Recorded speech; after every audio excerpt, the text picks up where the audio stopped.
Okay, my name is John Camp Fitness. I have clients that have complained about lower back pain down the buttocks, and sometimes the sciatica problem. And not being a medical doctor, I can't prescribe anything than what we can do as a trainer in our scope of practice. I'm certified by the National Academy of Sports Medicine. So through research and through experience, many times I've found that it's actually piriformis syndrome. So the piriformis muscle runs from the sacrum, the hip, basically down to the femur, the top of the femur. And it's just a short muscle here. And it mimics, in many instances, lower back pain, sciatica, because it runs close to the sciatic nerve that runs down the leg. So when the muscle becomes inflamed, then it's going to hit the sciatic nerve. So what I usually do is I'll prescribe a series of things, stretching and muscle activation. So here's what we're going to do. We're going to look at using a foam roller, a ball for squeezing in and out, a band for going out with resistance, and a small band around the ankles for stepping out. So I prescribe a couple of things for a few exercises for the foam rolling. Now, foam rolling will get you and get the muscles over time, it will in the correct resting tension. So when they fire, they're not going to cramp as often as that could happen. So in this instance, since the piriformis is here, right, we're going to sit on the foam roller, and you can do these on both sides. But I'm going to say, let's say, my problem is down here. I'm having a problem on this side. So I'm going to show you one side, but you can do both sides. And I recommend it too, just to make sure you're even. So you're going to come down here, and you're just going to sit here, and you can sit this way. And you're just going to roll down an inch a second. When you hit a trigger point, or a point that is, ouch, it hurts, that's where usually a muscle knot is. And you're going to stay on that for approximately 30 seconds. And then roll, and then just after the 30 seconds, and come back down. So you remain on the knot and for 30 seconds, and that'll alleviate. I recommend doing this twice a day. All right, in the morning, or early morning, or early afternoon, and maybe in the evening. That's prime. And if you're going to exercise, especially with your core or legs, you want to do this prior. So foam rolling is really important. Now we're going to come over here a little bit, and we're going to go just roll down here. And this is a TFL muscle. That runs transverse, kind of runs a little that way rather than that way. So it's a tensor fasciae latae. I call it the coffee muscle. So we get that, we roll out the same way. So it's the same way. So it's all in the same area on the glute. So after that, what I recommend is the hamstrings and the lower legs. So I want to do the leg. So we're going to go from hamstrings from just below the glutes to just above the knee. Never roll on and back of the knee. Never roll on back of a joint. And the same thing, an inch a second. And all of a sudden we're on a pressure point or an ouch point, and it's hurting. So we're going to stay on about 30 seconds. So I'm doing a shortened time frame here for the sake of the video. I'll also come down and roll the calf muscle. I want to just roll this whole leg here. So I'm rolling the calf muscle, the same thing. The muscle that sticks out in your calf is usually is gonna hurt like it's hurting now, me. Okay, so 30 seconds, let's say we're on it, we're down. Okay, good. So we got that done. I'm gonna come over here and I'm gonna roll. I'm only doing one leg. Now, you might have a longer foam roller. You can do both legs, but you want to do the piriformis separately. All right, so we're gonna roll down here. This is the quadriceps or the rectus femoris. I'm gonna roll on it. Same thing, you know, you hit a spot, that's a trigger point, ischemic pressure on it, 30 seconds, and then just roll past it once or twice. Okay, so that is a stretching. This is part of a stretching regimen. So if you do this daily, I recommend, as I said, twice a day.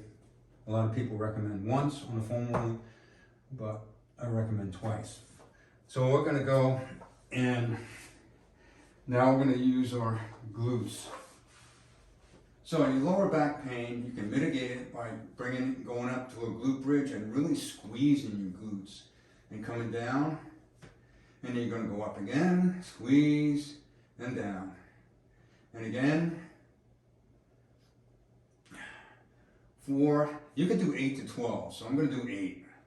And I'm gonna do just 2 sets, but you might be able to do 3. So you're coming up real slow, and you're just squeezing, pausing at the top, coming down, and squeezing, pausing at the top, coming down. Just like that. Okay. So I'll do maybe 2 sets on that. And then I'm gonna add in some things here. I usually add in a little extra. A lot of protocols are without the ball and without the band, but I like to add it in. So we're going to squeeze the hips together. Squeeze and release. Coming up again and release. Good. Up and release. Up and release. Good. Up. Release.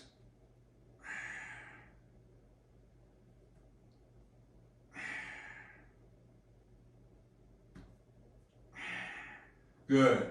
So you're doing 2 sets on that. And then I'm going to take the mini band and place it above my knees.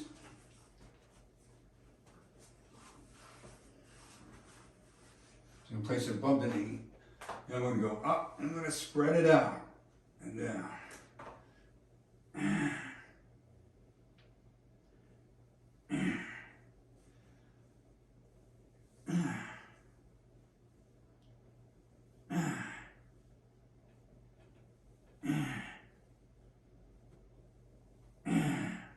And one more, let's get 8. 8, good. And you can do 2 sets of that too.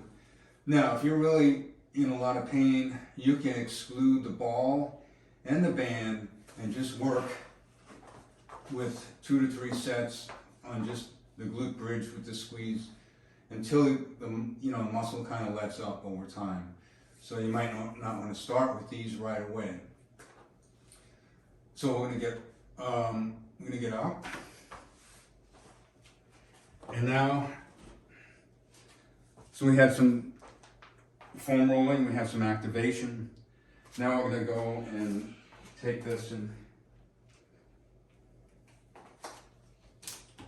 from here. And actually, I would suggest coming about 4 times each way. You're gonna come out, in, 2, 3, 4. 1, 2, 3, 4. Good. 1, 2, 3, 4. Back the other way, and 1, 2, 3, 4, and the other way, and 1, 2, 3, and 4.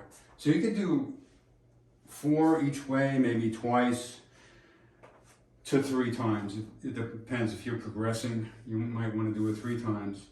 And then rest, and then start another set where you're doing the same thing. So you're going this way, that way, this way, that way. So you're doing laterals to each side 2 to 3 times, maybe 2 to 3 sets. So we've integrated here as far as we're doing actual exercises with the band. So after that, we're going to come down, we're going to do some static stretching. So static stretching is done after your exercise. We're going to lay on the back here, arms out about 45-degree angle from the torso. Let's just press your lower back into the mat. So pressing the lower back into the mat, it's called a posterior pelvic tilt. So your pelvis is now straight against the floor. I'm going to release. And we're going to press again. Yeah. Maybe for a 4 count or so and release. Okay, let's go and do a hamstring stretch. So we can come up here and stretch out the hams. You want to hold that a minimum of 20, probably 30 seconds on each stretch on the hamstring, or each of these stretches individually. This way, your muscle is going to elongate. It's going to have a chance to elongate. And the more you hold it, you notice you probably get a little bit more range of motion. You only need to take this into a stretch until you feel the stretch. Don't take it past and try to force, a bigger range of motion. So you want to feel, the first time you feel a stretch, oh yeah, it's stretching, you're going to hold it there. So I'm going to come down and we're going to do what we call a figure 4. So you're going to take the leg above the knee, your toes pointing up in line with the knee, and then you're got a little 4. Now, some people take their foot in closer to get a little bit more stretch. I would suggest when you're in pain, until you get more of a range of motion, not to. Just leave it up here. You can also press down slightly, and that's only over time. So you want to get the stretch. This is called a piriformis stretch, actually stretching statically this muscle. So we got a 30-second stretch there. And then we'll do the other side. We'll bring it up, and we're going to hold it.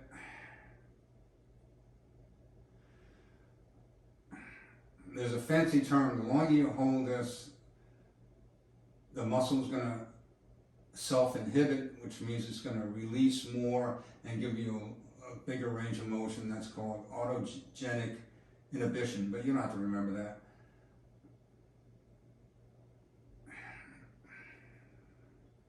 Now just bring it back.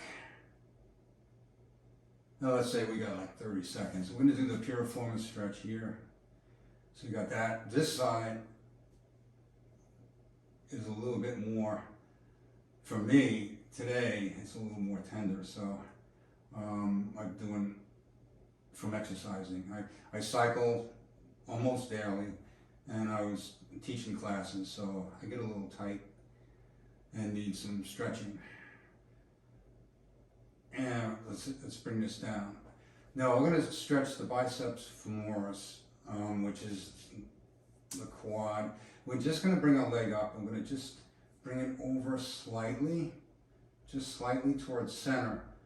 So you're going to hold that again 30 seconds. If you're having sciatica and it's really bothering you, I would suggest leaving this stretch out, because it usually loads up the sciatic nerve, especially if it's inflamed. So you feel it. So it's probably not a good thing to do until it calms down. So let's say we hold this for 30 seconds. We're coming down. We'll come up the other leg. So going like that, and we're stretching out here. like that. Good. So I like to get a good stretch in there. We're gonna just roll up now. So we're gonna bring our knees in, roll up. And I just put my feet together. Just press down, get a little stretch in here. Adductor magnus, pectineus, which is up, that group is up by the groin. I'm gonna just press down and we're gonna stretch. Stretch there. Oh, that feels good, doesn't it? I think so. Okay, so coming out here, and I come across, and we're gonna turn toward the hip. These are optional. These last two stretches are optional. So as you get further on into mitigating the piriformis syndrome, you can do these. Come down, so you're turning toward the hip. Good. And when you come up, make sure you come up real slow. I have a method that I just come up like a corkscrew. I'll come up here and come around and make sure I'll stand, make sure I'm not dizzy, because once you're on the ground, you come up, you gotta be careful. So those are the things that you should do. You should foam roll prior to exercise, and then to get the muscles at a proper resting length. And then you can do some of these glute bridges, and you can also include the ball or the band, and then integrate everything with taking a mini band along and doing lateral walks to each side. Then you can do your static stretching. So I recommend doing static stretching after activation, after exercise. And the static stretching, the minimal should involve the hamstrings, the piriformis, right? So you should do those two stretches. As you move on, you can do the other stretches that we did. So I hope this helps. It's a short video, maybe about 20 minutes, that should explain things. Always do 2 to 3 sets, begin with 2 sets. You know, you want to do, as far as the glute activation, where you're coming up with the glutes off the floor, you want to do 8 to 12 reps to begin with, and then just see how you feel. You want to listen to your body. You always listen to the body. Come up nice and slow, and you're going to squeeze. So squeeze the glutes, and I've had clients been very successful at it. If it persists, you may want to go see a medical doctor. So this is John Camp Fitness. Have a great day.